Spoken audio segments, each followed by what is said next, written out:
Hi friends, ಮಸ್ತ್ ಕನ್ನಡ ಚಾನಲ್ಗೆ ಮತ್ತೊಮ್ಮೆ ಸ್ವಾಗತ.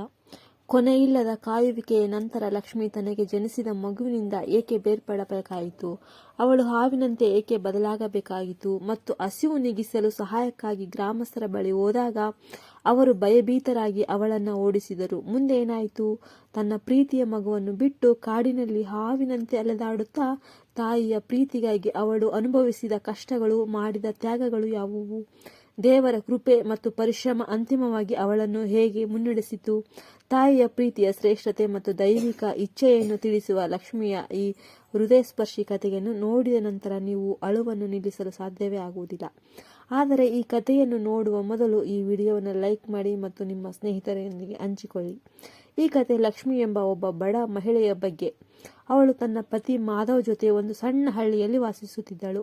ಹೊಸ ಮದುವೆಯ ನಂತರ ಅವರ ಜೀವನ ಸಂತೋಷದಿಂದ ತುಂಬಿತ್ತು. ಅವಳಿಗೆ ಬಣ್ಣ ಬಣ್ಣದ ಹೊಳೆಯುವ ಬಟ್ಟೆಗಳು ಮತ್ತು ಕನ್ನಡಕಗಳು ತುಂಬಾ ಇಷ್ಟ. ತನ್ನ ಗಂಡನ ಪ್ರೀತಿಯಿಂದ ಈ ಲೋಕಕ್ಕೆ ಬಂದಿದ್ದು ತನ್ನ ಅದೃಷ್ಟ ಎಂದು ಅವಳು ಭಾವಿಸಿದಳು. ಆದರೆ ಅವರಿಗೆ ಮಕ್ಕಳ ಕೊರತೆ ಒಂದು ಅನುಕೂಲ ಆಗಿರಲಿಲ್ಲ. ಮದುವೆಯಾದ ವರ್ಷದಿಂದ ಜನರ ಪಿಸುಮಾತುಗಳು ಮತ್ತು ಪ್ರಶ್ನೆಗಳು ಲಕ್ಷ್ಮಿಯನ್ನು ಕಾಡುತ್ತಿವೆ. ಮಕ್ಕಳ ಬಗ್ಗೆ ಸಾರ್ವಜನಿಕ ಒತ್ತಡದಿಂದಾಗಿ ಅವಳು ಮನಸ್ಸಿನ ಶಾಂತಿಯನ್ನು ಕಳೆದುಕೊಂಡಳು. ಅವಳು ಮಾಧವನನ್ನು ವೈದ್ಯರ ಬಳಿಗೆ ಕರೆದೊಯ್ಯುವಂತೆ ಬೇಡಿಕೊಂಡಳು. ವೈದ್ಯರು ಬೇಡ ಎಂದು ಹೇಳಿದರೂ, ದೇವರು ದಯೆ ತೋರಿಸಿದರೆ ನಿಮಗೆ ಬೇಗ ಮಗುವಾಗುತ್ತೆ, ಆದರೆ ಭರವಸೆ ಕಳೆದುಕೊಳ್ಳುವುದಿಲ್ಲ. 5 ವರ್ಷಗಳ ಕಾಯುವಿಕೆಯ ನಂತರ ಲಕ್ಷ್ಮಿ ಸಂಪೂರ್ಣವಾಗಿ ಅವಳು ನಿರಾಶೆಗೊಂಡಾಗ ದೇವರ ದಯದಿಂದ ಅವಳು ಗರ್ಭಿಣಿಯಾಗುತ್ತಾಳೆ. ಈ ಸುದ್ದಿ ಕೇಳಿ ಮೊದಲು ನಂಬಲು ಸಾಧ್ಯವಾಗದಿದ್ದರೂ ಅವಳು ಸಂತೋಷದಿಂದ ಕಣ್ಣೀರು ಹಾಕಿದಳು. ಮಾಧವ ಅವಳನ್ನು ದುರುಗುಟ್ಟಿ ನೋಡಿದ. 9 ತಿಂಗಳ ನಂತರ ಅವರಿಗೆ ಹರಿ ಎಂಬ ಮುದ್ದಾದ ಮಗು ಹುಟ್ಟಿತು. ಅವರ ಮನೆ ಸಂತೋಷದಿಂದ ತುಂಬಿತ್ತು. ಆಗ ಮಾಧವ್ ಉತ್ತಮ ಭವಿಷ್ಯಕ್ಕೆ ವಿದೇಶಕ್ಕೆ ಹೋಗಲು ಅವಕಾಶ ಸಿಗುತ್ತದೆ. ಲಕ್ಷ್ಮಿಯ ಮಾನವೀಯ ಹೊರತಾಗಿಯೂ ಮಾಧವ್ ಕೇಳಲು ನಿರಾಕರಿಸಿ ತನ್ನ ಒಂದು ಮಗನ ಭವಿಷ್ಯಕ್ಕಾಗಿ ಹೇಳಿ ದೂರದ ದೇಶಕ್ಕೆ ಹೊರಡುತ್ತಾನೆ. ಲಕ್ಷ್ಮಿ ತನ್ನ ಮಗನ ಮೇಲೆ ತನ್ನ ಪ್ರಪಂಚವನ್ನು ಕೇಂದ್ರೀಕರಿಸುವ ಮೂಲಕ ತನ್ನ ಒಂಟಿತನವನ್ನು ಮರೆಯಲು ಪ್ರಯತ್ನಿಸುತ್ತಾಳೆ. ಒಂದು ದಿನ ಲಕ್ಷ್ಮಿ ತನ್ನ ಮಗುವಿನೊಂದಿಗೆ ಆಟವಾಡುವಾಗ ಸಂಭಾಷಣೆಯಲ್ಲಿ ಕಳೆದು ಹೋದಳು. ಆ ಸಮಯದಲ್ಲಿ ಮನೆಯವರೆಗೆ ಒಬ್ಬ ಸಂತ, ನನಗೆ ಹಸಿವಾಗಿದೆ, ದಯವಿಟ್ಟು ನನಗೆ ಊಟ ಕೊಡಿ ಎಂದು ಕೂಗಿ ಹೇಳಿದನು. ಅವಳು ತನ್ನದೇ ಆದ ಲೋಕದಲ್ಲಿದ್ದ ಕಾರಣ ಅವಳಿಗೆ ಕೇಳಿಸಲಿಲ್ಲ. ಸಂತ ಮತ್ತೆ ಜೋರಾಗಿ ಕೂಗಿದ.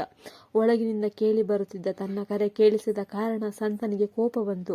ಅವನು ಗಂಭೀರವಾದ ಧ್ವನಿಯಲ್ಲಿ ಹೊರಬಂದು, ನನ್ನ ಮಾತು ಕೇಳು ಎಂದು ಕೂಗಿದನು. ಆ ಧ್ವನಿಯನ್ನು ಕೇಳಿ ಲಕ್ಷ್ಮಿಯ ಹೃದಯ ಬಡಿತವೇ ನಿಂತು ಹೋಯಿತು. ಅವಳು ಭಯದಿಂದ ಹೊರಬಂದು, ಕ್ಷಮಿಸಿ ಸ್ವಾಮಿ, ನಾನು ನಿಮ್ಮ ಮಾತು ಕೇಳಲಿಲ್ಲ ಎಂದಳು. ಆ ಸಂತನು ಕೋಪಗೊಂಡು, ನನ್ನ ಮೇಲೆ ಕೂಗುತ್ತಿದ್ದರೂ ಸಹ ನೀನು ದೊಡ್ಡ ಒಂದು ಪಾಪವನ್ನು ಮಾಡಿದ್ದಿ. ನಾನು ನಿನಗೆ ಶಾಪವನ್ನು ಹಾಕುತ್ತಿದ್ದೇನೆ. ನಿನ್ನ ಪ್ರೀತಿಯ ಮಗನಿಂದ ಬೇರ್ಪಟ್ಟು 15 ವರ್ಷಗಳ ಕಾಲ ಕಾಡಿನಲ್ಲಿ ಹಾವಾಗಿ ಅಲೆದಾಡುವಂತೆ ಅವನು ಶಪಿಸಿದನು. ಅದನ್ನು ಕೇಳಿ ಲಕ್ಷ್ಮಿ ತುಂಬಾ ಅಳುತ್ತಾಳೆ.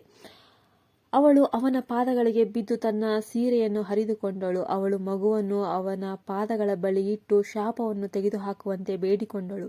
ಅನೇಕ ವರ್ಷಗಳಲ್ಲಿ ತನಗೆ ಮಗುವಾಗಿದೆ ಎಂದು ಹೇಳಿದಳು. ಪ್ರತಿಯಾಗಿ ಅವಳು ತನಗೆ ಬೇಕಾದ ಯಾವುದೇ ಉಡುಗೊರೆಯನ್ನು ಕೊಡುವಂತೆ ನನ್ನನ್ನು ಬೇಡಿಕೊಂಡಳು. ಆ ಸಂತನು ಶಾಪವನ್ನು ಹಿಂದಕ್ಕೆ ಪಡೆಯಲು ಸಾಧ್ಯವಿಲ್ಲ.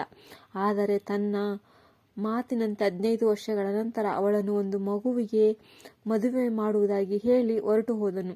ಸಂತನು ಹೋದ ಸ್ವಲ್ಪ ಸಮಯದ ನಂತರ ಲಕ್ಷ್ಮಿಯ ದೇಹವು ಹಾವಿನಂತೆ ರೂಪುಗೊಳ್ಳಲು ಪ್ರಾರಂಭಿಸಿತು. 2 ಅಥವಾ 3 ಬಲವಾದ ಆಘಾತಗಳೊಂದಿಗೆ ಅವಳು ಸಂಪೂರ್ಣ ಹಾವಾಗಿ ಬದಲಾದಳು. ಅಳುತ್ತಿದ್ದ ತನ್ನ ಮಗುವನ್ನು ಎತ್ತಲು ಮತ್ತು ಅವನ ಹಸಿವನ್ನು ನೀಗಿಸಲು ಸಾಧ್ಯವಾಗದೆ ಅವಳು ಅಸಹಾಯಕಳಾಗಿ ಹಿಂದೆ ಸರಿದಳು. ತನ್ನ ಮಗು ಹಸಿವಿನಿಂದ ಅಳುತ್ತಿರುವುದನ್ನು ನೋಡಿ ಅವಳು ಸಹಾಯ ಕೇಳಲು ಹಾವಿನ ರೂಪದಲ್ಲಿ ಗ್ರಾಮಸ್ಥರ ಬಳಿಗೆ ಹೋದಳು. ಆದರೆ ಜನರು ಹಾವು ಮಾತನಾಡುವುದನ್ನು ನೋಡಿ ಭಯಭೀತರಾಗಿ ಬಾಗಿಲು ಮುಚ್ಚಿದರು. ಕೆಲವರು ಕೋಲು ಮತ್ತು ಕಲ್ಲುಗಳಿಂದ ಹೊಡೆದರು. ಅವಳು ತನ್ನ ಮಗುವಿಗಾಗಿ ಆ ಅವಮಾನಗಳನ್ನು ಮತ್ತು ಹೊಡೆತಗಳನ್ನು ಸಹಿಸಿಕೊಂಡಳು. ಇನ್ನೂ ಯಾವುದೇ ಸಹಾಯ ಸಿಗಲಿಲ್ಲ. ಅವನಿಗೆ ತಿನ್ನಲು ಏನಾದರೂ ಸಿಗುತ್ತದೆಯೇ ಎಂದು ನೋಡಲು ನಾನು ಕಾಡಿಗೆ ಹೋದೆ, ಆದರೆ ನನಗೇನೂ ಸಿಗಲಿಲ್ಲ. ಮರದ ಕೆಳಗೆ ಅಸಹಾಯಕಳಾಗಿ ಕುಳಿತೆ. ತಾನು ಸಂತನನ್ನು ನಿರ್ಲಕ್ಷಿಸಲಿಲ್ಲ ಎಂದು ತಿಳಿದು ತನ್ನ ಮಗುವಿನ ಹಸಿವನ್ನು ನೀಗಿಸಿ ಅವನಿಗೆ ಆಹಾರ ಸಿಗುವಂತೆ ನೋಡಿಕೊಳ್ಳುವಂತೆ ಸರ್ವಶಕ್ತನಾದ ದೇವನಲ್ಲಿ ಅಳುತ್ತಾ ಬೇಡಿಕೊಂಡಳು. ಅಷ್ಟರಲ್ಲಿ ಕಟ್ಟಿಗೆ ಕಡಿಯುತ್ತಿದ್ದ ವೃದ್ಧೆಯೊಬ್ಬಳು ಪುರುಷನಂತೆ ಹಾವು ಪ್ರಾರ್ಥಿಸುವುದನ್ನು ಕೇಳಿಸಿಕೊಂಡಳು ಮತ್ತು ಅವಳು ಆಶ್ಚರ್ಯದಿಂದ ಹತ್ತಿರ ಬಂದು ನಿಜವಾದ ಕಥೆಯನ್ನು ಕೇಳಿದಳು. ಲಕ್ಷ್ಮಿ ತನ್ನ ಎಲ್ಲ ಕಷ್ಟಗಳನ್ನು ಹೇಳಿ ತನ್ನ ಶಾಪದಿಂದಾಗಿ ತನಗೆ ಮಗು ಜನಿಸಿತು ಎಂದು ಹೇಳಿದಳು. ತನ್ನ ಮಗುವನ್ನು ದಯೆಯಿಂದ 15 ವರ್ಷಗಳ ಕಾಲ ಬೆಳೆಸುವಂತೆ ಅವಳು ಕೇಳಿಕೊಂಡಳು. ಆದರೆ ಅವರ ಪರಿಸ್ಥಿತಿ ಹೋಗಲು ಸಾಧ್ಯವಿಲ್ಲ. ತನ್ನ ಪತಿ ದೂರದಲ್ಲಿದ್ದಾರೆ ಮತ್ತು ತನಗೆ ಯಾರೂ ಇಲ್ಲ ಎಂದು ಹೇಳಿದಳು. ಮುದುಕಿ ಎದೆಗುಂದದೆ ಒಪ್ಪಿಕೊಂಡಳು. ಅವಳು ಲಕ್ಷ್ಮಿಯ ಮನೆಗೆ ಹೋಗಿ ಮಗುವನ್ನು ಕರೆದುಕೊಂಡು ಹೋಗಿ ತನ್ನ ಗುಡಿಸಲಿನಲ್ಲಿ ಬೆಳೆಸಿದಳು. ಅದೇ ಸಮಯದಲ್ಲಿ ಹಳ್ಳಿಯ ಜಮೀನ್ದಾರರ ಮನೆಯಲ್ಲಿ ಜನಿಸಿದ ಮಗು ಕೆಲವೇ ನಿಮಿಷಗಳಲ್ಲಿ ಸತ್ತು ಹೋಯಿತು. ಮನೆ ಮಾಲೀಕರ ಹೆಂಡತಿಗೆ ವಿಷಯ ತಿಳಿದರೆ ಅದನ್ನು ಸಹಿಸಿಕೊಳ್ಳಲು ಸಾಧ್ಯವಾಗುವುದಿಲ್ಲ ಎಂದು ಭಾವಿಸಿದ ಸೂಲಿಗಿತ್ತಿ ತಾತ್ಕಾಲಿಕವಾಗಿ ಅವಳಿಗೆ ಇನ್ನೊಂದು ಮಗುವನ್ನು ತರುವಂತೆ ಸೂಚಿಸಿದಳು. ಮನೆ ಮಾಲೀಕರು ಒಪ್ಪಿ ಸೇವಕನನ್ನು ಕಳಿಸಿದರು. ಅವರು ಕಾಡಿನಲ್ಲಿ ವೃದ್ಧೆಯ ಬಳಿ ಹರಿಯನ್ನು ನೋಡಿದರು. ಸಂಪತ್ತಿನಿಂದ ಕಂಗೆಟ್ಟ ವೃದ್ಧೆ ಮನೆ ಮಾಲೀಕರು ನೀಡಿದ ಸಂಪತ್ತಿಗೆ ಶರಣಾಗಿ ಹರಿಯನ್ನು ಮಾರಿದಳು. ಜಮೀನ್ದಾರರ ಹೆಂಡತಿ ಹರಿಯನ್ನು ತನ್ನ ಸ್ವಂತ ಮಗುವಿನಿಂದ ಪ್ರೀತಿಯಿಂದ ಬೆಳೆಸಿದಳು. ಹಾಗೆಯೇ 15 ವರ್ಷಗಳು ಕಳೆದವು. ಶಾಪ ನಿವಾರಣೆಯಾಯಿತು ಮತ್ತು ಲಕ್ಷ್ಮಿ ತನ್ನ ಮಾನವ ರೂಪಕ್ಕೆ ಮರಳಿದಳು. ತಕ್ಷಣ ವೃದ್ಧೆ ಗುಡಿಸಲಿಗೆ ಹೋದಳು ಮತ್ತು ಅಲ್ಲಿ ಯಾರೂ ಇರಲಿಲ್ಲ. ತನ್ನ ಮಗುವನ್ನು ಹುಡುಕುತ್ತಾ ಅವಳು ನಿರಾಶೆಗೊಂಡಳು. ತನಗೆ ಶಾಪ ನೀಡಿದ ಸಂತನನ್ನು ಹುಡುಕಿ ಅವಳು ವಾಗ್ದಾನ ಮಾಡಿದಂತೆ ಮಗುವನ್ನು ತೋರಿಸುವಂತೆ ಬೇಡಿಕೊಂಡಳು. ಸಂತನು ಅವನಿಗೆ ತನ್ನ ಮಗುವನ್ನು ಶೀಘ್ರದಲ್ಲೇ ಭೇಟಿಯಾಗುತ್ತೇನೆ ಎಂದು ಸಮಾಧಾನಪಡಿಸಿದನು. ಲಕ್ಷ್ಮಿಗೆ ಈಗ ಮನೆ ಮಾಲೀಕರ ಮನೆಯಲ್ಲಿ ಕೆಲಸವಿದೆ. ಅಲ್ಲಿ ಮನೆ ಮಾಲೀಕರ ಮಗ ಹರಿಯನ್ನು ನೋಡಿದಾಗಲೆಲ್ಲ ಅವಳಿಗೆ ತನ್ನ ಮಗನ ನೆನಪಾಗಿ ಆತಂಕವಾಗುತ್ತಿತ್ತು.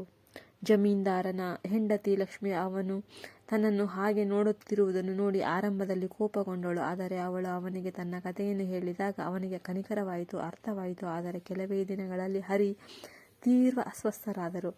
ವೈದ್ಯರು ಅದನ್ನು ಗುಣಪಡಿಸಲು ಸಾಧ್ಯವಾಗಲಿಲ್ಲ. ಕೊನೆಗೆ ಉಪಾಯವಾಗಿ ಅವರು ಲಕ್ಷ್ಮಿಯನ್ನು ಶಪಿಸಿದ ಸಂತನನ್ನು ಕರೆಸಿದರು. ಅವನು ಬಂದು ಈ ಗಂಡು ಮಗುವಿಗೆ ಜನ್ಮ ನೀಡಿದ ತಾಯಿ ಅವನ ಹಣೆಯ ಮೇಲೆ ಕೈಯಿಟ್ಟು, ಮಗು ಈಗ ಎಚ್ಚರವಾಗಿದೆ, ನೀನು ಈಗ ಚೆನ್ನಾಗಿದ್ದೀಯಾ ಎಂದು ಹೇಳಿದರೆ ಮಾತ್ರ ಅವನು ಗುಣಮುಖನಾಗುತ್ತಾನೆ ಎಂದು ಹೇಳಿದನು. ಮನೆ ಮಾಲೀಕರ ಪತ್ನಿ ಎಷ್ಟೇ ಪ್ರಯತ್ನಿಸಿದರೂ ಪ್ರಯೋಜನ ಆಗಲಿಲ್ಲ. ಜಮೀನ್ದಾರನು ತಾನು ಅವನ ನಿಜವಾದ ತಾಯಿಯಲ್ಲ ಎಂದು ಹೇಳಿದಾಗ ಜಮೀನ್ದಾರನ ಹೆಂಡತಿ ಆಶ್ಚರ್ಯದಿಂದ ಅವನನ್ನು ನೋಡಿದಳು. ತಲೆ ತಗ್ಗಿಸುತ್ತಿದ್ದಂತೆ ಕುಪ್ಪಕುಳಿಗೆ ಸತ್ಯ ಅರಿವಾಗಿ ಅಳು ಬಂತು. ಮನೆ ಮಾಲೀಕರು ವೃದ್ಧೆಗೆ ನಿಜವಾದ ಕಥೆಯನ್ನು ಹೇಳಲು ಪ್ರಾರಂಭಿಸಿದರು ಮತ್ತು ಅವರಿಗೆ ಮರಳಿ ಕರೆ ಮಾಡಿದರು.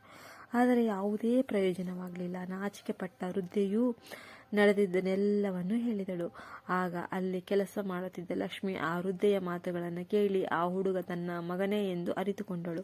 ಅವಳು ಆತುರದಿಂದ ಓಡಿ ಬಂದು ಅವನ ಹಣೆಯ ಮೇಲೆ ಕೈಯಿಟ್ಟು ಸಂತ ಹೇಳಿದ ಮಾತುಗಳನ್ನು ಪಠಿಸಿದಳು. ಮಗು ಈಗ ಎಚ್ಚರಗೊಳ್ಳಿ, ನೀವು ಈಗ ಚೆನ್ನಾಗಿದ್ದೀರಿ. ಆ ಮಾತಿನಿಂದ ಹುಡುಗನ ದೇಹವು ಚಲಿಸಿತು ಮತ್ತು ಅವನಿಗೆ ಪೂರ್ಣ ಪ್ರಜ್ಞೆ ಮರಳಿತು. ಈ ಪವಾಡದಿಂದ ಅಲ್ಲಿದ್ದವರೆಲ್ಲರೂ ಬೆರಗಾದರು. ಅವರು ಆಶ್ಚರ್ಯದಿಂದ ಲಕ್ಷ್ಮಿಯತ್ತ ನೋಡಿದರು. ಸಂತ, ಈ ಹುಡುಗನಿಗೆ ಜನ್ಮ ನೀಡಿದ ತಾಯಿ ಇವರೇ. ನನ್ನ ಶಾಪದಿಂದ ಅವಳು 15 ವರ್ಷಗಳ ಕಾಲ ಹಾವಿನಂತೆ ತಪಸ್ಸು ಮಾಡಿದಳು. ಈಗ ಸಮಯ ಬಂದಿದೆ, ನನ್ನ ಮಾತು ನೆರವೇರಿದೆ ಎಂದು ಹೇಳುವುದು. ಅವನು ಹೊರಟು ಹೋದನು. ಜಮೀನ್ದಾರ ಲಕ್ಷ್ಮಿ ಎಂಬ ವೃದ್ಧ ಮಹಿಳೆ ತನ್ನ ಕೈಗಳನ್ನು ಅವಳ ಮುಂದೆ ಮಡಚಿ ಕ್ಷಮೆಯಾಚಿಸಿದಳು. ಮತ್ತೆ ಮಾಲೀಕರು ಹೀಗೆ ಹೇಳಿದರು, ಮಗು ಹೆರಿಗೆಯಾದ ತಕ್ಷಣ ಸತ್ತು ಹೋಗಿದೆ ಅಂತ ನನ್ನ ಹೆಂಡತಿಗೆ ಗೊತ್ತಾದರೆ ಅವಳ ಗತಿ ಏನಾಗಬಹುದೆಂದು ಅಂತ ಅಂದುಕೊಂಡು ನಿನ್ನ ಮಗುವನ್ನು ತಂದು ಬೆಳೆಸಿದ್ದಕ್ಕಾಗಿ ಲಕ್ಷ್ಮಿಗೆ ಹೇಳಿದ. ಅವನು ಅವಳನ್ನು ಕ್ಷಮಿಸುವಂತೆ ಕೇಳಿದನು. ಲಕ್ಷ್ಮಿ ಅವರನ್ನು ಕ್ಷಮಿಸಿದಳು. ತನ್ನ ಮಗುವಿಗೆ ಒಳ್ಳೆಯ ಮನೆ ಮತ್ತು ಪ್ರೀತಿ ಸಿಕ್ಕಿದೆ ಎಂದು ಅವಳು ಸಂತೋಷಪಟ್ಟಳು. ಜಮೀನ್ದಾರರು ಲಕ್ಷ್ಮಿಯನ್ನು ತನ್ನ ತಂಗಿಯಾಗಿ ಕಟ್ಟಡದಲ್ಲಿಯೇ ಇರಲು ಸೂಚಿಸಿದರು. ಇದರಿಂದ ಅವಳು ತನ್ನ ಮಗನಿಗೆ ಹತ್ತಿರವಾಗಬಹುದು ಮತ್ತು ಜಮೀನ್ದಾರರ ಹೆಂಡತಿ ಮಗುವಿನಿಂದ ದೂರವಿರಬಾರದು. ಲಕ್ಷ್ಮಿ ಸಂತೋಷದಿಂದ ಒಪ್ಪಿಕೊಂಡಳು. ಹರಿ ಈಗ ಇಬ್ಬರು ತಾಯಂದಿರ ಪ್ರೀತಿಯಲ್ಲಿ ಬೆಳೆದನು. ಲಕ್ಷ್ಮಿ ಮತ್ತು ಜಮೀನ್ದಾರರ ಹೆಂಡತಿ ಹರಿಯು ಅವರಿಬ್ಬರನ್ನು ಗೌರವಿಸುತ್ತಿದ್ದ. ವಿದೇಶದಿಂದ ಹಿಂದಿರುಗಿ ಲಕ್ಷ್ಮಿಯ ತೊಂದರೆಗಳ ಬಗ್ಗೆ ಕೇಳಿದ ನಂತರ ಮಾಧವ್ ಕೂಡ ಕಣ್ಣೀರು ಹಾಕಿದರು.